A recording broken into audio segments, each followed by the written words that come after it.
কি মনে হলো রচনায় মিটিং সম্পূর্ণভাবে সার্থক।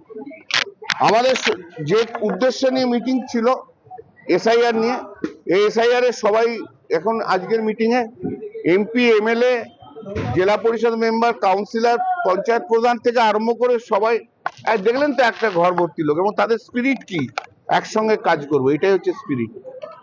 অতএব মিটিং সম্পূর্ণভাবে সাকসেস। এসআইআর এর বিরুদ্ধে যে আমাদের আন্দোলন, সে আন্দোলন চলবে। এখানে চুঁচুড়া বিধানসভায় রচনা ব্যানার্জি এবং অসিত মজুমদার শহরের সভাপতি ফণি এদের সবাই মিলে কোঅর্ডিনেট করে নেতৃত্ব দিয়ে এখানে সমস্ত কাজ হবে।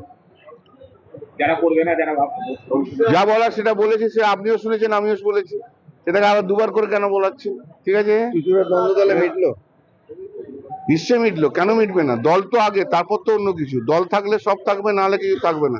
দ্বন্দ্ব করলে যারা করবে তারা দলে থাকবে না।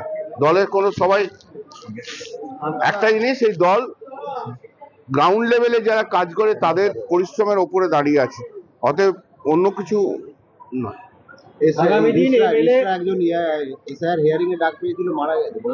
জানি না, শুনে দেখে বলবো। আপনারা কেন এত নেগেটিভ ভাবে ধরেন যে কাজ করবে না? কারণ এইরকম ছিল যে না, ওরকম কিছু ছিল না, সব ঠিক ছিল। ওগুলো আপনাদের তৈরি করা মশলা। ওইসব মশলা না দিলে আপনার চ্যানেল চলবে না, খবর চলবে না, তাই জন্য আমরা। চুঁচুড়া তৃণমূল বহাল তবিয়তে থাকবে 2026-এ হুগলি জেলার প্রতিটা সিটে তৃণমূল থাকবে, শুধু চুঁচুড়া কেন? বিজেপি কোনো জায়গা না, ছুড়ে ফেরাবো।